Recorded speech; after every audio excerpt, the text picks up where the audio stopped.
Welcome to the Drop In with Pindi podcast from Warriors TMA Academy, a podcast for everyone from business inspirational leaders, combat sports enthusiasts, martial artists, and fitness fans.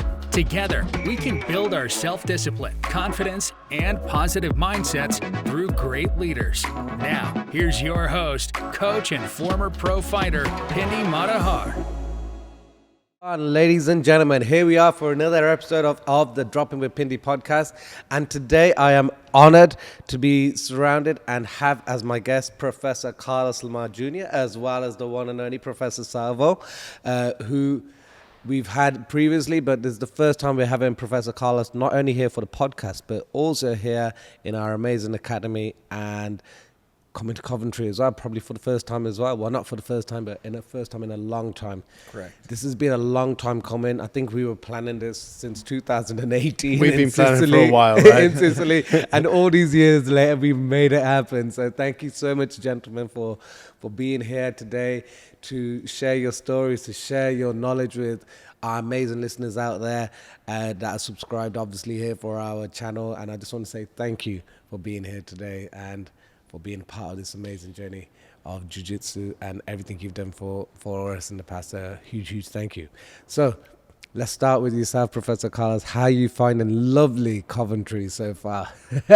So far, man, first of all, for me, is an incredible honor to finally have the opportunity and the privilege to do this podcast with you. I am an avid fan of your podcast. I believe you have one of the best martial arts podcasts in Europe and beyond. So thank you. It's so an incredible honor. I'm very happy to be here, and your reception and welcoming has been brilliant. Like I'm happy.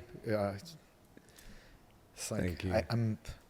I'm even like worried about what is the negative side of Coventry, because I only been shown amazing things. So thank you. Happy, thank you so much, brother. Thank you. Really man. appreciate thank all you. the love and hospitality. Always, man, always. Now, Professor, you've been here now for a few days. You've been doing your UK tour, where you're not where you've been traveling to academies and everything. You've been to, I think it was Bromley to start with, was that correct? And then Hastings yesterday, and then Coventry. How you been finding the tour so far? Sharing your knowledge and spending time on the mats with some amazing students of yours. Correct. Like I think like the one thing the three of us share is unconditional love for what we do, right? 100%. So love and purpose are really the propelling elements that get us all here to talk about this incredible journey. And like jet lag, what are you talking about? I mean, I love what I do. I'm excited to interact with people, to share a little bit of jiu-jitsu with them, to be on the mats. Absolutely. I mean, like tired. Well, I'll rest when I die, my friend.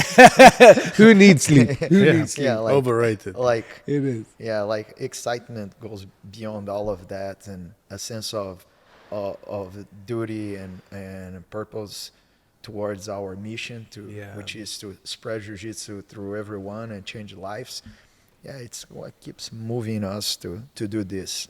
So the tour has been amazing, man. I'm truly impressed with the level of organization of Gracie in the UK. Amazing. Gracie Bromley, it's a beautiful school, great leaders, great crew, amazing students, and Professor Paul Bridges is a legend in this country. He's one of the first generation black belts. Yes. He and his wife, Professor Ali, are doing an exceptional job. You should bring them to Paul, if you're listening, and Ali, if you're listening, we were just discussing this last night. We're going to do a 4-way podcast. Me, my lovely wife Raj, and Paul and Ali. The four of us will do a podcast together. It's going to be awesome. So, Paul, if you're listening out, I'm sure you are. You're going to be the next stop. So, let's get it going, man. Let's get it going. Yeah. But to our amazing listeners out there, the reason I wanted to get both Professor Carlos and Salva here together is because I was honored to go on a camp with the both of them, where I first actually met Professor Carlos in Sicily in 2018, and that camp was an amazing experience. One because me and my wife, we get to enjoy the beautiful Sicily and see what Sicily, it's a beautiful place, the beautiful island that we were on, the training facilities, the people is the weather, the food, the beach, let's not the gelato. It was just it was just insane. It was such an experience. But for me personally, that was a changing point for mine and my wife's relationship, because of that camp, she started jiu-jitsu. She started there, didn't she? She started jiu-jitsu because of that. And since her starting jiu-jitsu, she herself has changed as a person as well. She's always been involved with martial arts because of me, and that's how we met. But it's always been on we call it the enforcer side, the business side. But whereas now she's actually hands-on on the mats, and it's lovely to see, and I love being part of it. But not only that, so that was a changing point in my life, but it changed also because that's where I got to understand the real history of Gracie Baja UK, Gracie Baja Europe, wow. and hearing the stories from the both of you, also Professor McCall, and getting to meet Professor Rio and Asif and all these guys, great leaders of Gracie Baja. I was just like, wow, it was such an eye opener for me. Like, we hear messages, we see everything that goes on social media, but to hear it firsthand, I was like, I could have sat. I think there was some nights we were there till silly o'clock in the morning, hearing talking about it. But guys, let the listeners out there give them a history lesson of how it all began for you guys, and how it started, and how your relationship is like this because of everything that's involved with Gracie Baja Jiu-Jitsu. I think Professor Carlos has to take the lead on this because, he grew up right next to Master Carlos. He grew up on the mats with Master Carlos. So it's only after he takes the lead on this conversation right now. Yeah, it's impossible for us to talk about Gracie Baja UK or Gracie Baja Europe or even our individual journeys without really going back in time and look at the life experience of Master Carlos, right? Yeah. So he grew up, a substantial part of his life, his childhood and his teen years were marked by his experience on the legendary Gracie Mansion, right? It was a mansion that operated like a hotel because there were several rooms. That I heard that at one point there are 60 kids inside the mansion, all family related, either cousins of Master Carlos or brothers, but everybody there together and their children living in that house together. And that was very much the foundation and the beginning of what Gracie Jiu-Jitsu is. Carlos and Helio, the patriarchs of the family, they would provide through the school and the classes to sustain that environment and that place, and that evolved to eventually those kids, they're eventually adults and they're eventually have their own schools. And they felt the necessity, especially with Master Carlos, he felt the deep necessity to replicate his childhood experience within his own students. So I think that it was the catalytic and main driving force of Gracie Baja, because he, in essence, made an extension of his own family, his own household inside his school. And many times it was hard for us to discern where the dojo ended and where the dojo began, because we are literally inside his home. Wow. So the most important during the tournament season, we are so fascinated and in love with our teacher that we wanted to live inside his house. We want to be as close as possible to him, to his energy, to his presence.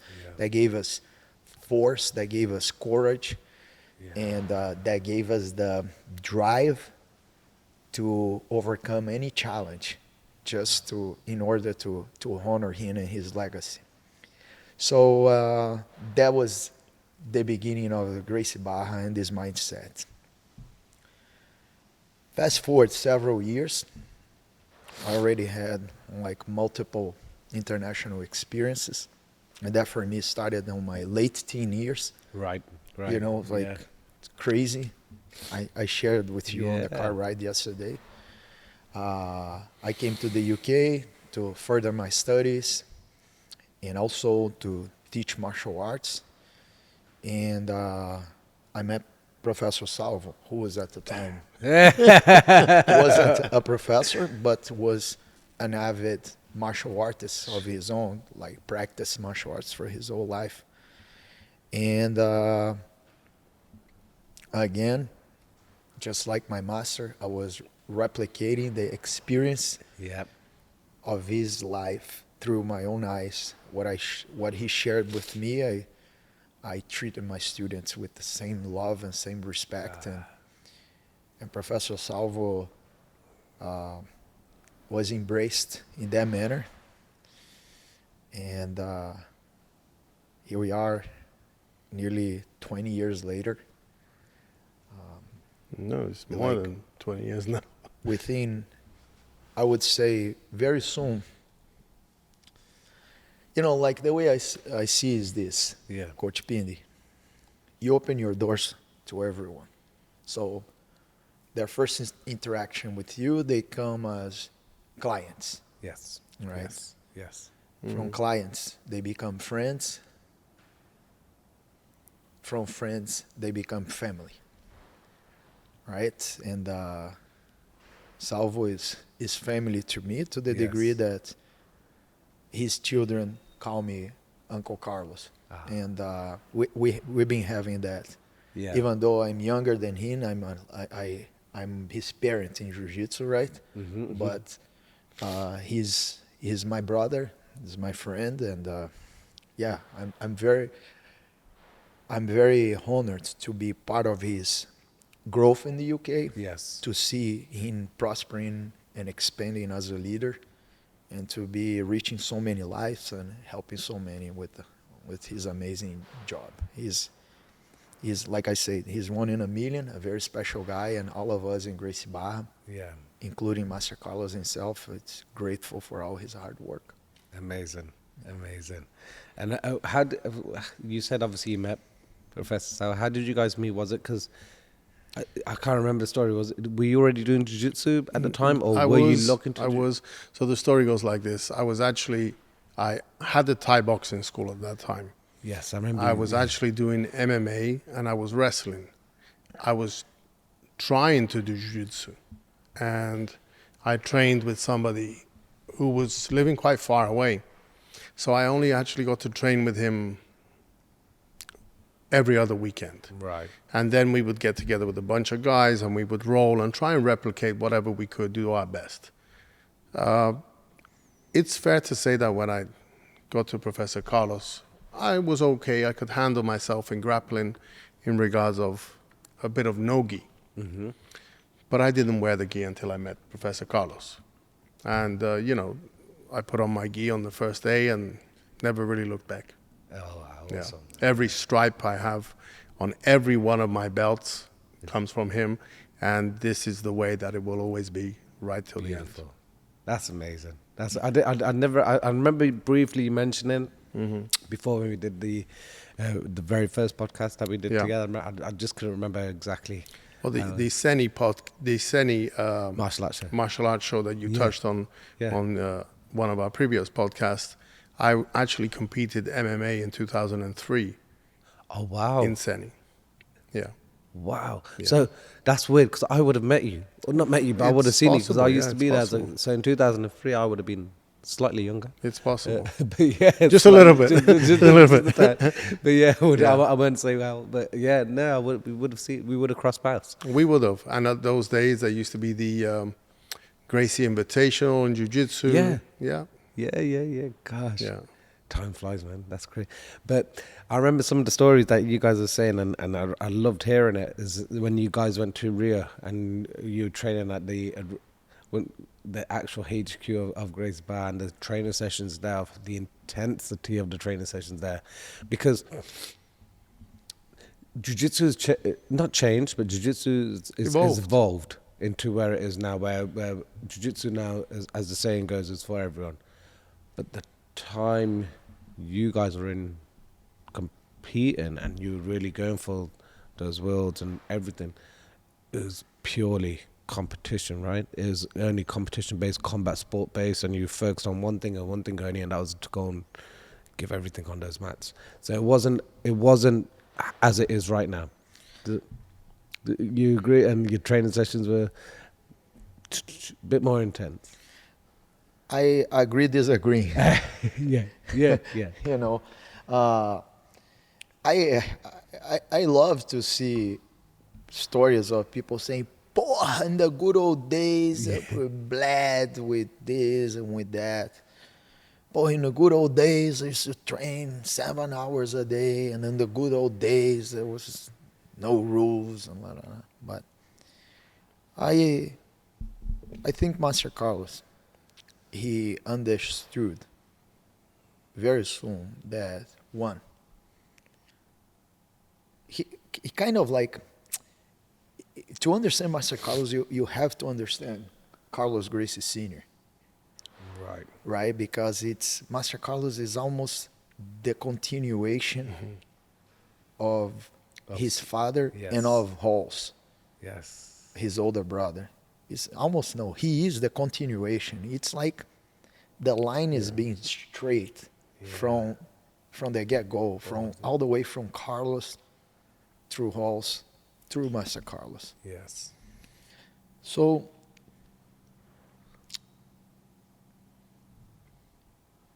he understood all the way back in the early 90s that first, Jiu-Jitsu didn't belong to the Gracie family only. Neither Jiu-Jitsu belonged to the Brazilians only. Jiu-Jitsu belonged to humanity, to mankind. In a time that people believed only the Gracies knew real Jiu-Jitsu, Yeah. and people believed that if we would spread Jiu-Jitsu to the foreign nations, that would be our ruin. It's amazing that the Japanese, they thought the same, right? There is this story within the Gracie family that the father of Master Carlos, Grandmaster Carlos Gracie Sr. and Grandmaster Helio Gracie, Maeda made him and the kids to swear that Jiu-Jitsu would never be taught outside the Gracie family. Jiu-Jitsu would never be taught unless to Japanese citizens living in Brazil. You know that? No. I didn't know. Yeah. And I'm not sure what was their response from the Gracies, but I think they agreed to it. Right. But eventually they realized, man, look what this whole thing did to our lives. We need to teach others about this. We need to bring enlightenment to our species through this incredible martial arts and lifestyle. So I think that was when they decided to move to Rio de Janeiro, which was the capital of Brazil at the time, 1925, and opened the first Gracie school. So Master Carlos understood this, that the world needs Jiu-Jitsu. So therefore, we need to welcome Jiu-Jitsu, not only within my family, not only within you guys, who are my direct students, but to everyone. Yeah. And he started to welcome foreigners to our school. And even at the beginning, Coach Pindi, you know, Professor Paul Bridges, he experienced that firsthand. Oh, wow. You know, to some degree, maybe Professor Salvo too, but when Professor Salvo came to Brazil, where he was more embraced than somebody else coming just to learn, because he came really close to me. I looked like them. I spoke like them almost. So he came really close to me. But what I want to, like, imagine this scenario. Any foreigner that would go to Rio de Janeiro back in the 90s looking to train in a jiu-jitsu school, man, the mindset was like, let's kill him and send him back. We don't want anybody to learn. Wow. And then in Gracie Barra, Master Carlos say, guys, No. this is not the way. Even the old school guys, like the ones that came, like some old school guys, they're still a little resistant to it. And I completely understand, because not all foreigners came with the code of honor and respect that were ingrained in us from since we're children. Right. Yes. You know, they came with an attitude, they got it back. They got but it. that would be for anybody, not only for foreigners. Right. But you would have, it was easier to get the Brazilian guys to understand that, and also the Japanese, rather than most of the Western world. So when they would come respectfully, you know, willing to learn, you know, willing to be willing to be open to understand our ways, and then we would embrace them. And that was the first school that I seen. That was the first movement towards Jiu-Jitsu to the world, right? So to say that Gracie Barra was a slaughterhouse, you know, no, this is not true. The other thing is this. So now we have an international community that is part of Gracie Barra on Master Carlos's very school, and everybody there. I remember him saying, "Look, once they cross these doors and they put a gi on and they're willing to learn from us, they become brothers and sisters. Therefore, they must be treated with respect." Yes. Yes. And he started to us, go learn different languages. You're going to learn, each one of you guys over here has to learn a different language, travel, open your mind. And that was also his whole Gracie side in him, because late Master Paul Gracie, which was one of the major influences on Master Carlos's life, he was a traveler. He loves to explore and new cultures. So that was his side on Master Carlos's too. Like, it's amazing how the influences play a huge part on someone's lives. So you had a unique scenario in Brazil at the time. There are foreigners coming right and left, and we're interacting with them, and we're learning from them, and they're learning from us. And eventually there are no nationalities there, no difference. Everybody is a brother or sister. So that created a great environment, right? Now, as far as it goes with the training, it's what I keep telling my students, man. I'm in the heart of Midwest. Yes. Okay? Like, guys, they are tough. They're tough and they're big. And they wrestle. And they wrestle. They all wrestle. They Division wrestle. wrestlers, right? Division They're wrestlers. great football players, American football, not Brazilian football. Yes. Not yes. football, Not soccer. not soccer. Yeah. Not soccer. Yeah. Like, if I say soccer in UK, they crucify me. Football. Yeah, football players. American football players and wrestlers, and there's a great tradition of toughness in the Midwest. Yeah. But that's what I try to educate them and talk to them about it. It's like, man, it's not how hard you hit each other over here. It's how much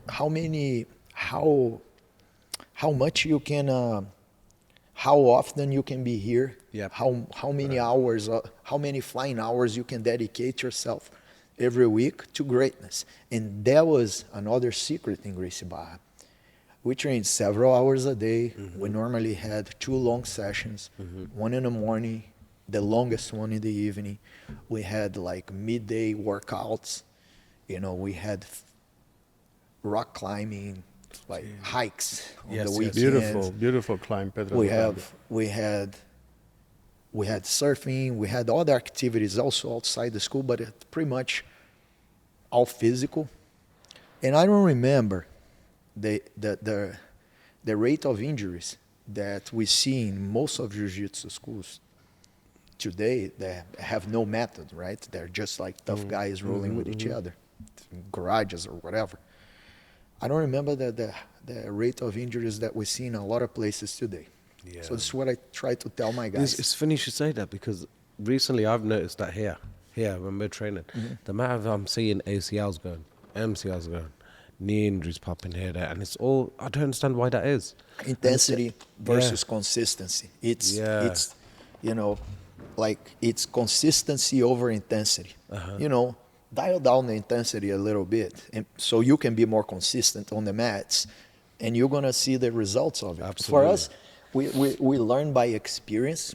It wasn't that much that we understood this science. Jiu-Jitsu was so new at the time, we didn't understand the science. But for us, it was like this. Man, I love training so much, and I love being around this amazing environment of this great human being so much that I can't be a frantic, crazy guy on the mats because I'm going to get hurt and I'm going to be pulled away from this that I love. It was like this. So we're nicer to beginners. We're more gentle with the ones that we're trying to bring up. Between us, the training was extremely tough, but nobody was trying to hurt anybody. So yes, it was tough. It was tough, Coach Pindi. But it was sense. It wasn't nonsense. It just that consistency. It's what made us strong. Yeah, and that's the key. Yeah, that's the key. Consistency is key. And I don't want to go off subject here. Do you follow football, UK football? Manchester United, you know who it is? My son, Kenzo, he follows more than I do. He loves you know British who Manchester football. Yeah, my son too. He follows more than I do. I don't follow football. So there's been Sir Alex Ferguson, who's a great manager for Manchester United. He won X amount of champions. And I was watching his interview the other day. I just re-watching it. And one thing he always said is the reason that they were so successful year in, year out for such a long period of the time was one thing: consistency. He was consistent with the same thing over and over again, and it's basic morals. Me and you, Professor Salva, we touched upon it in our last podcast where we were saying it comes down to the morals we live by. Absolutely. We're blessed to have jiu-jitsu in our lives. We're very lucky to have jiu-jitsu in our lives, but the average person out there listening to this podcast may not have that consistency, may not have that blessing, shall we say. And hopefully them listening to this will make them realize, oh man, we keep going on about it, but it's the same concepts and the values that we live by, we portray on life outside of jiu-jitsu as well. I believe day-to-day lives as well. I believe in the same concepts. I believe in the same values, but I also believe in the quality of training. When you have a high quality of training, which is guided well, I think injuries are less.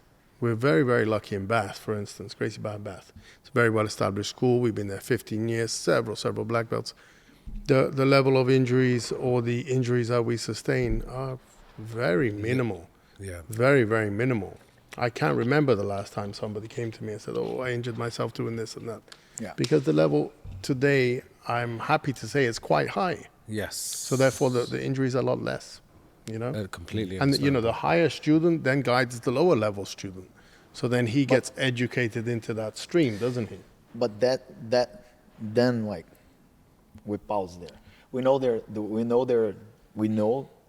are like some jiu-jitsu entities or some fighting entities that performance is the only priority. Correct. Everything else, Yeah. everything else is neglected. So I think that comes from the leadership too, Yes. and the culture you create Correct. Yes. inside that school. Yes. Like the culture that Salvo created in his school is a family environment, like Yes. you did in yours, like Yeah. I did in mine, like Master Carlos did in his. Yes. So it's a family environment. Man, do you want to bring your daughter, your son, to an environment where everybody's hurting each other? Yeah. Do you want to bring them to an environment of bullies? Right? Do you want to bring them to an environment where drugs are practiced and advertised amongst the Absolutely. members or the instructors? Do you want to bring them to a place where your daughter, your wife, gonna be harassed? You don't want to bring your family to this. For us, the same for you, Pindi. Our schools, again, are an extension of our home, where our Yes. families are there all the time. Yes. Of course, you want to create the perfect environment. Of course. Absolutely. And that translates, onto safety on the mats. Yeah. Yeah. Yeah. Right? Like if you don't have safety as your first Priority. priority, and safety encompasses so many aspects, right? Man, you're doomed to fail. It's And true. I'm sad to see that in so many places out there you have the blind leading the blind. Correct. You see, know, there's- so I don't know that's how the it, problem. I don't know how it is in That's America, but unfortunate. there's a lot here in the No, UK. it's America is the same. Yeah. It's I think it's everywhere. I think, you know, the unfortunate truth and fortunate at the same time is because that we were all exposed to mixed martial arts, kind Yes. of jiu-jitsu, got in the slipstream of that a little bit, and we Yes. managed to get a lot more exposure than we would have a lot quicker, right? Absolutely. But with that then comes the mentality of the person who trains mixed martial arts. And generally the person who trains mixed martial arts, he trains or she trains because they want to compete Yes. mixed martial arts. Yes. Because otherwise there's not much other reason to be training, right? So when they start competing in mixed martial arts, it's a very aggressive sport. It is what it is. You have to give everything. Yeah. Because once you step into one of those, it's either you or them, right? Exactly. So then the training Exactly. becomes intense on the mat. And not always the person who ends up stepping into that cage is qualified to be there. Yes. So therefore, what happens? In training, they're going like wild dogs with no understanding where they're heading. Absolutely. And this is where injuries come. Yeah, like it's And the like- next thing you know, that guy decides to open his school. And what does he do? it perpetuates that. He now breeds another 100 of those. Right? That's just how It's it so goes. true, so It's true. just It's how a it ripple- goes, it's just- unfortunately. So the blind leading the blind, as Professor says. But you guys, going back to it, you guys obviously were training for some big competitions back in the day. I don't want to keep talking about the past, but you guys were training for that. But how did you guys prevent that so much? Because you guys, however, would you say it comes down to the understanding of skill set, You or me? the intense? I think this is more Because- relevant to you. I Yeah, for did yourself compete as well, but for both, because well too. there's a but reason you're why not. you went all the way to Rio. Does But the does reason that I make went sense? all the way to Rio, Pindi, is because I was blessed to have this amazing man in my life. And that's how I ended up in Rio, right? Yeah. Let's be honest here. And welcomed, and to a degree, as the professor says, welcomed and almost protected from the gringo situation. Yes. I wasn't a gringo in Rio.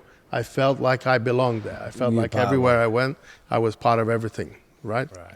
So getting back to the original question, I think Professor Carlos, being a 4-time world champion, can tell us a little more about the whole training situation, right? Again, Pindi. Yes, like we we developed that sense of like once you cross our doors, you know, and again, that came from leadership, right? I was on the phone this morning when I woke up with Professor Carlos Maia. He's in Slovenia. It's a legendary Gracie black belt too. Great human being. Great guy. Great guy, and he's from my same generation. We're the same generation. We were brought up on the mats together. We fought each other on the internal tournaments, and that made us love and respect each other even more. The guy, I always look up to him. Like, amazing guy, right? That forged that competitiveness that we have within that both of us were about the same size, same age, same generation, same everything. He made us so close to each other. He's very technical too. Porra, the guy is an ace. Yeah, he's a world champion as well, I believe, right? Feared, close guard. Amazing, right? Great guy. Great human being too. And this morning, that's exactly what we're talking about. You know, our training journey, our training methods, what made us so good. I mean, not that I'm so good, but I mean, what made our team. You are. He's not so bad. No. You are. Like, what made our team so good, right? When I say what made us so good, I don't talk about the individual. I talk about the team. The whole. Yeah. And again, we're donating ourselves, heart and soul, to that, to honor the legacy of our master and our teachers. And there are minimum injuries present on that training regime. But there was one thing too that we can't ignore. Things evolved for the best. Today there is a practical system that we know it works. Yes, for sure. Right? And when Jiu-Jitsu for Everyone was created, you started to embrace people that prior to that would never have access to Jiu-Jitsu. Meaning, an older niche of students to your school. Yeah. More inclusive to females, more inclusive to children. So, if you wouldn't have a method that would protect people from getting hurt, this would never work. Yeah. Versus us back home, we're all kids, brought up on the mats and growing to be adults, high-level competitors. You know, can we say that everyone that comes to our door is going to be like Akimi, Kenzo, Domenico, and Calogero? No. These kids, my kids, Pindi, first steps were on the mats. I remember. My kids, literally, their first baby steps when they stood up and they're on the mats, because it was the safest place that a kid could fall and not get hurt, right? Same and it's clean and everything. And dude, like, I see the babies like, and now my baby Chi was the same thing. First baby steps. Boy, I see like Calogero and Domenico on his diapers, on their diapers. Like, so, dude, are all our students like this? No, man. People come from different backgrounds, different realities, different body limitations. Therefore, the method has to be adapted. Now, as a world champion, what made you a world champion? Why? It's like, it's very simple. You want to be a world champion, my friend. Okay? You want to achieve excellence. You want to be on the mats and not get hurt so you can train more. Okay. Reduce the intensity so you can compensate the intensity with consistency. Meaning, more flying hours, less dogfight battles in the air. Right? That's it. This is as simple as, the other day Master Carlos said, look, and he's right about that. He said, a black belt can become a champion after you achieve the black belt, right? A black belt can become a champion just doing drills. Non-stop, practicing techniques and doing drills. I don't disagree with him. And we see many of the great boxers and UFC fighters and martial arts from many other schools, including judo Olympic champions and wrestling, doing like a lot of drills in a little sparring, right? In jiu-jitsu, it's the opposite. And this is like the reality for most top high level. Man, let's go with soccer again. Are they every day playing a full game? No. What are they doing every day? Drilling. Drills on top of drills. But the problem with jiu-jitsu is this. In jiu-jitsu, we're not there trading punches. We're not there throwing elbows on each other's face. We're not there kicking. We're not there. The sparring is not painful. Yes. The sparring is pleasant. Yes. Yes. So that very nature of sparring in jiu-jitsu, every time when you finish, you're like, feel relaxed. You have that sense of well-being. It's a stress reliever. So you feel good about it. Yeah. For many people, that becomes an addiction. Yes. And they neglect what it's really important to get good. But then, like any addiction, they start to spar more and more and more and getting more intensity, and then boom. The injury comes.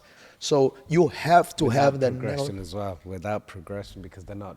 Yeah. Exactly. So you have to have that element of discipline to study jiu-jitsu, right, as a science, and then to exercise the science through repetition, through drills. So true. Because I said the saying, I was teaching a class the other day and we were doing Pacific sparring. I was like, try and drill what we've been focusing on throughout this whole week. There's no point in you doing a Pacific training if you're going to always go back to what you already know. Exactly. Because then in this week, there's politely saying, not in a negative way, but there's no point in me teaching if you're not going to try to implement what you've learned in the class. And if you still not learned it, it's not a bad thing, it's not negative. It just means you've got to spend a bit more time on it. And then try and apply it again in Pacific training. And once you get it, boom, now you've progressed that 1 inch. Specifically, and then keep progress. And that's where it comes. We have it all the time in sparring when people think they need to spar to get good. No. And it's true what you said. And something reminded me of Max Holloway, UFC fighter. Yeah. When he now prepares for his fights, he doesn't spar. He doesn't spar. He's one fight. And if you watch his boxing, it's crisp, man. I think enough of everything has its own benefits. Yes. So if we don't spar enough, it will be bad for us. But if we spar too much, it'll be bad for us. Yeah. I think we have to find that balance, right? And I have a young athlete in my school who is flying. However, the young athlete that is flying, I have to hold him back sometimes.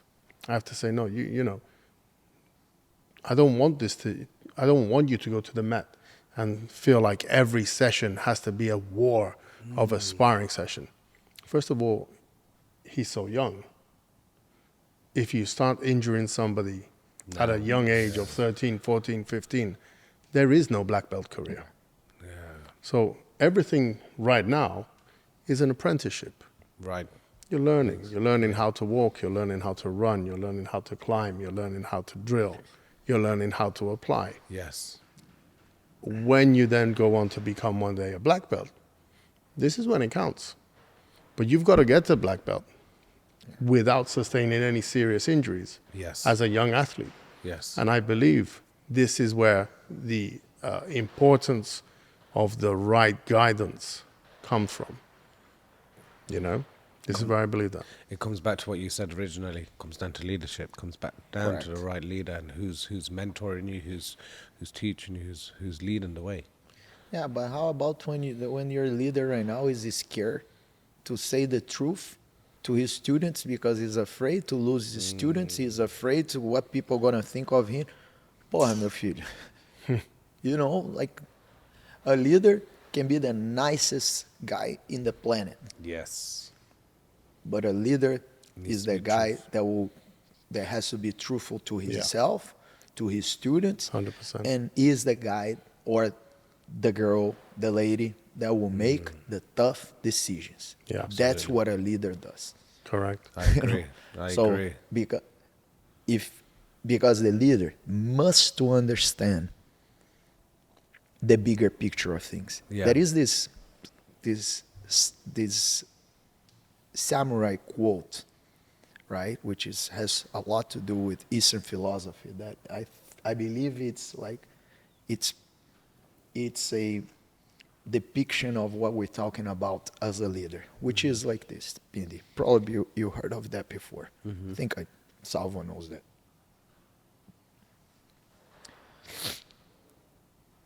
You must to see things that are far with a close perspective, and you must to see things that are close with a broad perspective. It says it all. That's what a leader does. Very, very true. It says it very all. true. Right? It's so true. That's Yeah. so true. That's deep. That's deep. That will get us to think right now. Yeah, that's made me think. Like I've not heard of that. I've not heard that quote Amazing. before. I like that. Amazing. Yeah. That's deep, man. No, but I think it's so important, right? As leaders, as school owners, as people who come to the mat and teach groups of people day in, day out. We have a huge responsibility. Yeah. And our responsibility is not just to teach them a few moves, is to hopefully influence a positive way of life. Absolutely. You know? Absolutely. If we're only teaching a few moves and that's all you're coming for, you're missing the point. Was it you, Professor? I can't remember. Someone said to me, was it yesterday or the day before? It's in your duty to try and stop as many people as you can on the street to try and get them into the schools. Who said? Was that any of? As in the last couple of days, I've heard. I have been speaking a little bit about things like this because I've just opened a school in an area called Polton. Right. And Polton, Radstock, Midsummer Norton, Farrington, Gurney, these are 4 towns all clustered together. Right. And the area itself, it's actually struggling with young teenagers getting out of hand, a lot of knife crime, a lot of, abuse amongst them and to others. And the one thing that I went into this area with it, with very strongly in mind of trying to tackle help in the community to somehow turn this around. Right. So I've already been in contact with all the local schools, with the police, which are right there as well, to try and somehow hold open days where we can get these kids in and have them understand that there is a different way for things. There's a better way for things where we can, hopefully grow as a community and prosper together rather than decline together. And I believe Jiu-Jitsu is one of those tools. Yeah. Salvo touched on something really important. The one thing I noticed over here from this trip to the ones prior to this is there is an increasing number of law enforcement, British personnel, they are without the support of the government, crossing the doors of jiu-jitsu schools by themselves, investing their own money, their own salaries,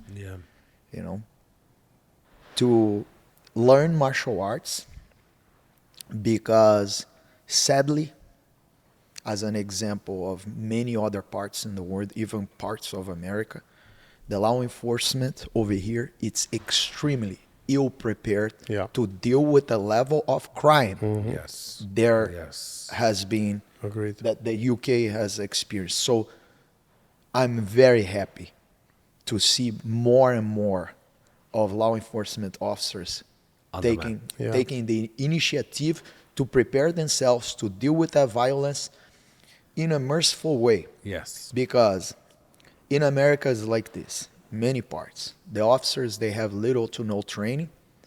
They don't know how to restrain, detain, especially if they are alone, right? It becomes a challenge for them. And then you got somebody who is high up on drugs or extremely, man, that person, it's an incredible hulk. Most of the time they have nothing to lose. They have nothing to lose. So killing a police officer and getting away, they will do it if they can do it. And the officers are drawn to their last resort, which is to pull a gun and shoot somebody and kill somebody. When a well-prepared jiu-jitsu expert could have immobilized the person, restrained, and then remain calm under pressure, right? And resolve the situation without violence. That's what that's exactly right. That's exactly what I keep telling parents, families. If my son joined this, if my child joined this, will they become violent? The opposite. No, it's the opposite. Yes. Because they will learn how to deal with their fears, how to deal with their insecurities, right? Absolutely. They will become confident. They will understand that in martial arts, and especially in jiu-jitsu, you have to learn when to stop. Yes. Like you have to have like that element of mercy over your opponents, and that element of mercy or respect with your training partners, because you developed a relationship with them. You don't want to cripple, you don't want to hurt anybody. So we have that understanding of when to stop, that a person out there in the world under fear, under drugs, under alcohol won't know when to stop. So it's the opposite. Besides being confident and remain calm, which is Professor Salvo brought up, dude, you learn how to be merciful. Right? I mean, you see in schools, and that is the other thing he say to you. Look, we're there to prosper and to develop the community, rather to see the community decaying. Absolutely. If you pay attention, Pindi, I'm sure this is happening right now on the neighborhood around the school. I can promise you that. Like it's happening on the neighborhood of every single martial arts school, that they're not teaching violence. They're teaching martial arts and its principles. Okay? Everywhere where a Gracie Barra school goes, or a school like yours, you see over the time, right? It doesn't happen over the night. Of course. But over the time, you see the healing of that community around. Less crime, less alcohol, less drugs, less violence, less domestic violence. You see that's vanishing from the community little by little. Of course. Better life quality, less diabetes, less heart attacks, less strokes, and the list goes on. So it's factual. We see that every day. We see that around the communities. And the longer the school stays there, and the more the school grows, the more that affects the community around. These are facts. I've seen that happening over and over and over and over. So how can you tell me that this is not one of the responses for the challenges of modern society? You can't convince me of that.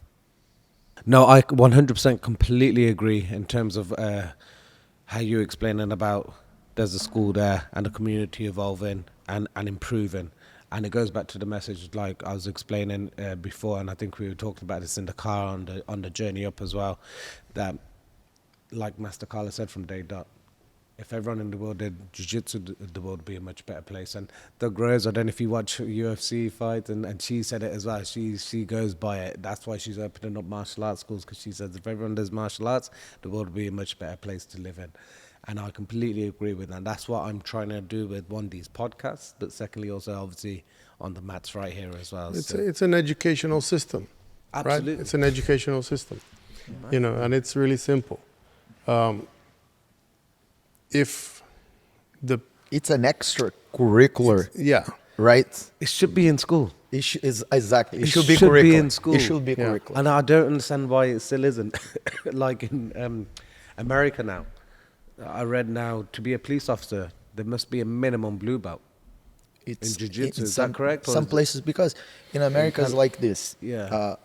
The laws are not nationwide. The Constitution is nationwide, right? Yeah. It applies for the whole country. But each state has its own governing laws. Yeah. And each county in each state has its own jurisdiction too. So it gets complex. It gets complex. We can talk about the whole of the United States, but we can talk about a lot of the public servants, especially within law enforcement, fire departments, paramedics. They are getting involved more and more and more with jiu-jitsu. A lot of them with their own finances. I find.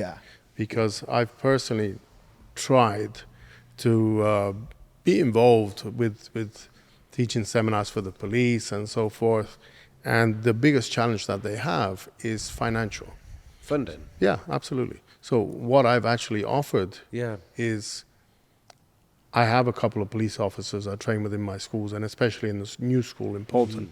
And what I've actually offered is for them to go back, group 10, 15, 20 police officers.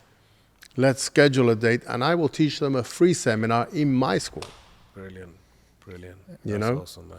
Because I don't see how these poor guys and girls are doing this job with no preparation whatsoever. It's scary. Yeah, it is like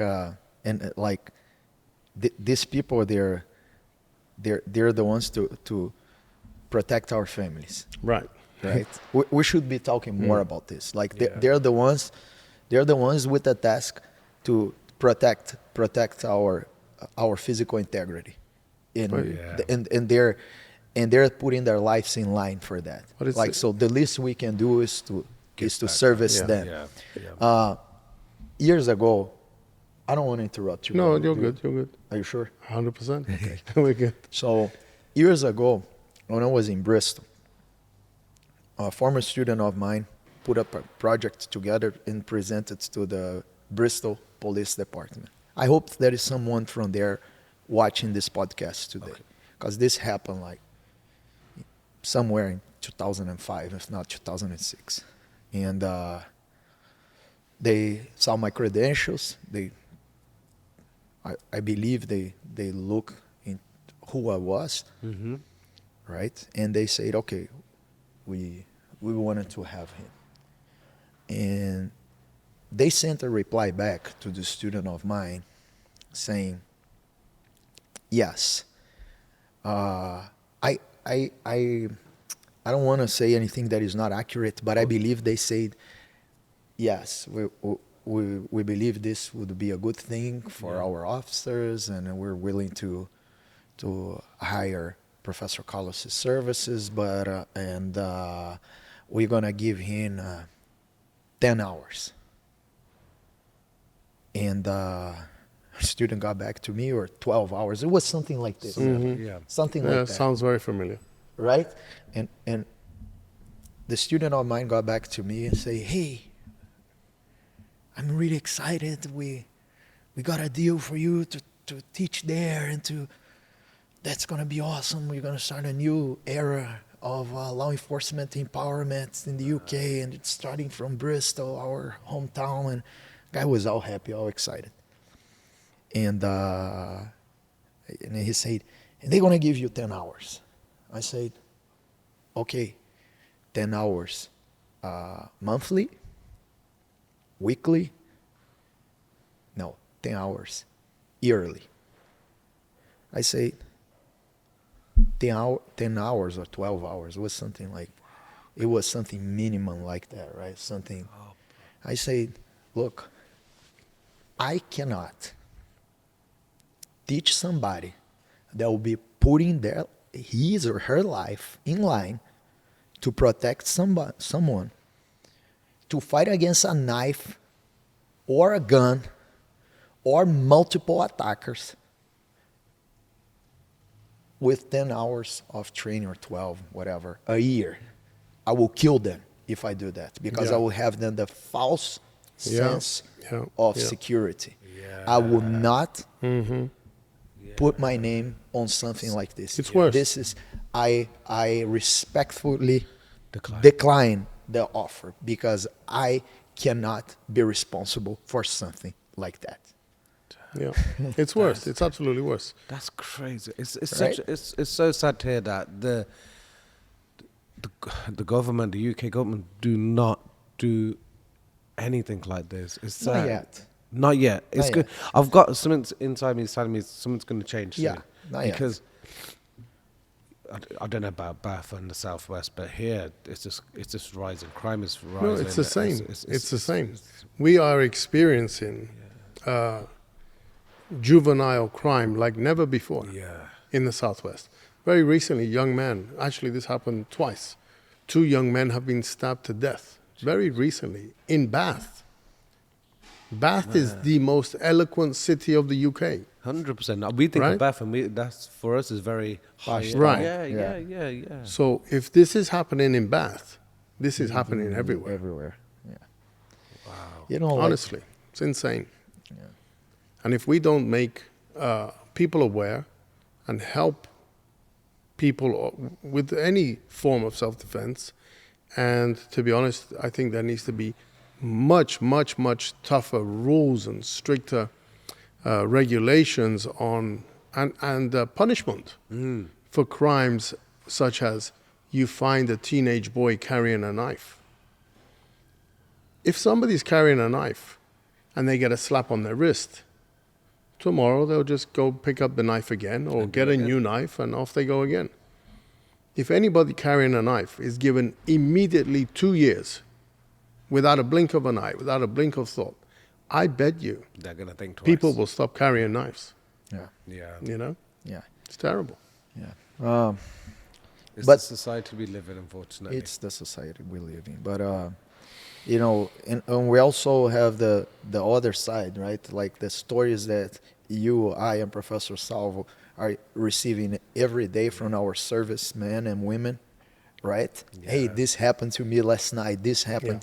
Man, like one of our instructors, he's in the police forces in Chicago, and he has a story that went viral on the internet. It's like every day, every week, I get a new story. You know, so that's empowering. There's some stories I can share, some I can't. Some within the very military, I can't share. Some of the stories I got from my guys that are out there in the field, you know.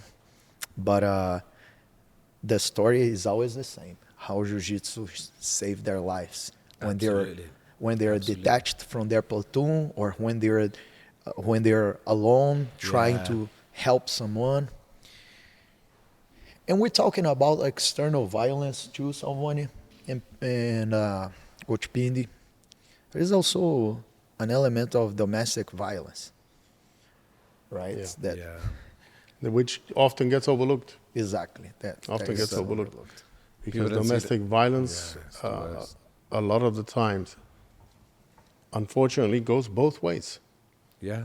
You know, unfortunately, goes both ways. And people get biased with it, doesn't it? Yeah. It's crazy. It's madness. in US, I don't know if it's here in this is the same. There is now a trend that there are a lot of fights in high schools there, kids fights, right? Okay. And there is a trend right now that nobody touches anybody, and you have you have an audience for that. People there, other kids there watching the fight to unfold, they don't interfere, and everybody's Everybody's filming with their everything, phones right? and laughing and having fun with somebody else's misery. You know, yeah. Get a jiu-jitsu kid on this bunch, and very soon the fights will vanish, will disappear, because he'll know how to deal with these situations and how to stop the violence, and more than that, the numbness towards human suffering and misery. It's what's the most alarming. Sad. Right? It's like kids, they don't feel sorry about other kids getting hurt. It's I mean, sad. like, any of my students would step up, stop the fight, Stand up for what's and right. stand up for what it's right, without having to act with violence. Yeah. You know. It's I find out with this. I don't want to put a generation on it, but I find out with this next generation, there's no emotion. There's no emotion, and I've noticed that there's a lot of the stuff that children are now suffering with, but I find that there's no emotion behind it either. So I'll give you an example. It could be something as simple as forgot my phone, or lost my phone in there, but there's no, like, I wouldn't say panic, but there's no emotion behind it. Oh, I lost my phone. Okay, well, what would you like me to do? Like, where's the last time? And there's no, I can't explain it, common sense in the politest way. And I generally think that's because we are in the digital era, but a lot of these children are now gadgets. I was going to say, we've been desensitized. Not going out, playing out, or anything along that. Yeah. Not saying everyone. No, but a majority. Big majority. Yeah, I've noticed that in this. Like, I go and teach in schools, and I teach a lot of the children's classes, and I've just noticed the ones that that are always out on the field, and they're out playing with their friends. You can see that.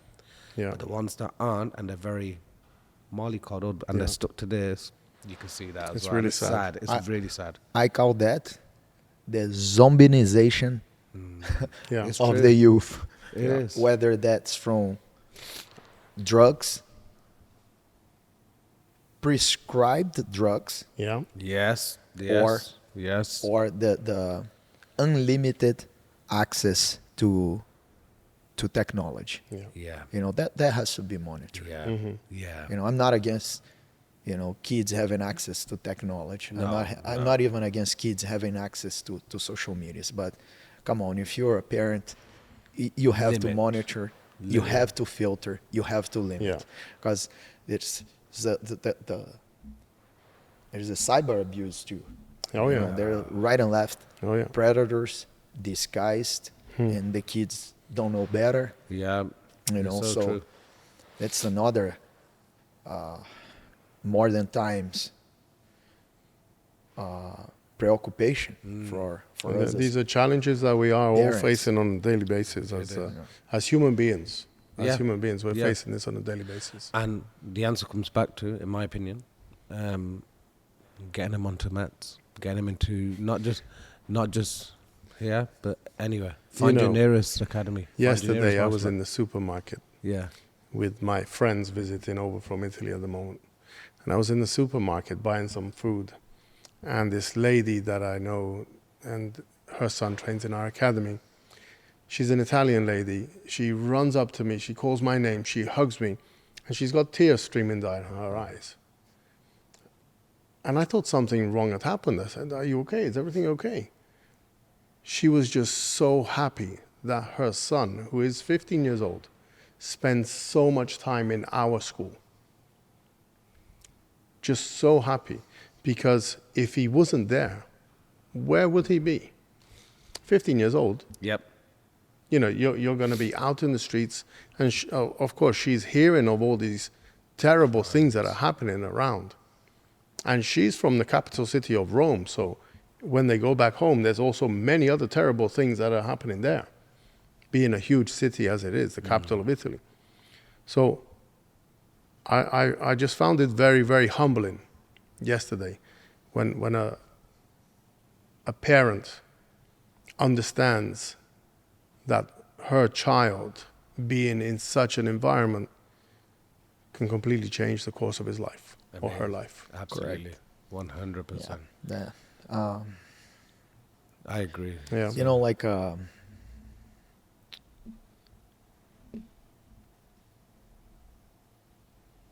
trying to think if I can disclose or not that, but whatever. We're talking with open hearts and open spirits, so I'm not gonna hold this back, Salvo. Okay. For years, Pindi, I've been on a bitter custody battle to have my kids in my life. Right? So I requested that the one thing I wanted my kids to be part of is Jiu-Jitsu. Yeah. To this day, nobody in the court system can understand why. I've been called obsessed. I've been called close-minded. I've been called everything but. Let's look into the results of how many people have been affected of that, and how can that help these kids on these difficult times and this transition. Yeah. Right? It's very hard for a lot of people to even grasp what Jiu-Jitsu, what a positive environment, drugs and alcohol free. Yeah. What an environment of driven, disciplined people that want nothing but the ultimate best for each other can cause on a young person's life forever. It's that mark that I wanted them to have of empowerment and discipline and love. Right? All the values again. I mean, like, the word right now, today, if it comes down to the word, okay, outside our doors, outside our walls, lacks of what? What the word lacks of the most? Trust. Because with trust, right, there can be no empathy. There can be no love. There can be no respect. Those virtues walk hand to hand with. Yeah. And we have absolutely no other choice when we are on the mats and we become part of this community to trust each other and to embrace each other in a most humane and respectful way possible. So it's very hard for them to understand, why not Girl Scout, why not Boy Scout, why not football, why not gymnastics, why not cheerleading? No, I'm cool with all of that. Absolutely. Yeah. I'm absolutely not against none of that. I will advocate for that. It's no problem if the kids, the other side wants the kids to be involved in all of these activities. Please do it. Yeah. Do it. But allow me to give my kids the only one and best opportunity for them to succeed in life. Yeah, man. Right? And this is it. Yeah. And he did it to me. No, I and to feel that, man. I feel that. Everyone else around me. I feel that. And I see that doing it perpetuating every day within my own students. Yes. Within their own kids that we're training, that becoming part of this community. Because you see on a daily basis, you see the effects. You see it. Gone. And that is another element too that I've been telling parents. Okay? Look, forever, traditionally, the way of networking for people, right, has been what? Golfing. Right? Yes. It's been like it's been a great way to network. Get your kid to do golfing because there will be opportunities over there for your kid. Okay, great. This is traditionally the way it's been. Nothing against golfing. I've been introduced to golfing recently, and when I went to Gracie, New Mexico. I never really played golfing in my life, but other sports, but not golfing. Okay, nothing against golfing again. Yeah. I'm not blind. It's okay. But what other network will give you will give you the exposure to the cream de la crop, the best, the salt on earth, the best people you could possibly network with, right? And what other kind of network gonna give you the closeness and the element of trust that we developed within our jiu-jitsu community? I tell this to all my parents of all the kids and all the teenagers of my school. Your kids are set to rise and to succeed because they've been brought up in an environment. Look, put it this way. Who do you think tomorrow Professor Salvo will trust to go into a business endeavor with him? A guy that he just met on a golf course, or a kid that he raised from day one? Exactly. Right? Yep. And this is with each other too. Yep. Man,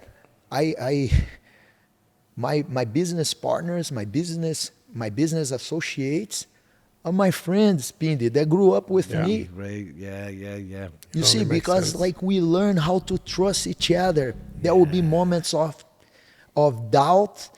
There will be moments of confrontation, confrontation and differences and tension. But dude, but these at are what the end makes of the relationships day, real. we know each other for 30 years. Yes. Right.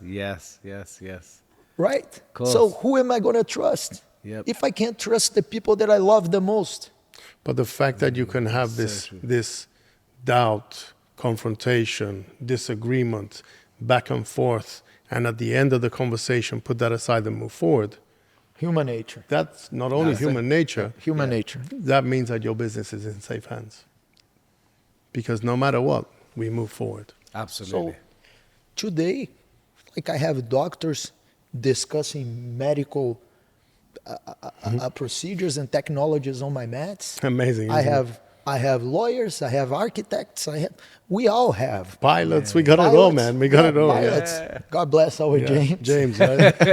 We love James. Man, James, he's a brilliant guy. He's a pilot for Virgin Airlines. And this guy really helped Professor Salvo and I to cross the Atlantic so many times. Oh, wow. You know, to share and to propagate jiu-jitsu. Like he's a great guy. Yeah, Him and his wife is a lawyer. Yeah. We were out for dinner a couple of weeks ago. I and my wife. I have a couple pilots in our school right now, and they're helping Coach Vince and some other of our athletes there. It's amazing. That's Why? Who they would help? Oh man, I know this kid. I know how hard he's trying. Yeah, I know he wants. He can't get out to tournaments because it's financially challenged. Vem cá, son, come over here. Pô, vai lá, meu irmão. Get a buddy pass over here on me and vai. Go there because they believe on their mission. They believe in what they are trying to achieve. Absolutely. And they've been served too, right? We serve these people and they see like, so good luck trying to find another network for your children, for yourself better than this. If you bring it to me, a better network than this, I will adopt also into my lifestyle. 100%.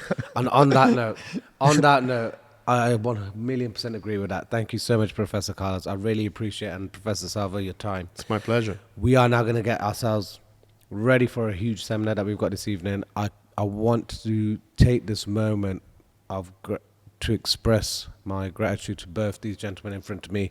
Have both taught me so much, and I'm forever grateful for everything you've done. And just to be around you guys is an absolute, your energy is unbelievable. I'm sure the listeners out there will absolutely be inspired by your stories and hearing everything that you guys have shared with us today. Thank you so much for joining us here at the Dropping with Pindi podcast, guys. Thank you. Thank you, Pindi. You're an incredible human being. Thank you, sir. We'll do this again. 100%. Part 2. Keep an eye out for it. It's going to happen soon. Hopefully, it might happen if I can persuade Manny as well. Let's try and put it in the comment section below, guys. We'll do it in Chicago. Here we go. Sounds that good. would be absolutely Sounds good. Part 2 that in would Chicago. That would be the killer. I would love to do that. Let's do it, Manny. Yeah. It's on. It will happen. It's on. Thank you so much, thank Pindi, for the opportunity and to, share with your audience a little bit of our ways, our culture, our jiu-jitsu. Give yourself a chance if you haven't yet, and try and see if it works for you. That's what the message I leave to everybody. And 100%. Yeah. Thank you. Thank you, brother. And just to point out to everyone as well, it's only a fraction of what we've covered today. This is only a fraction. Wait for part 2. Thank you.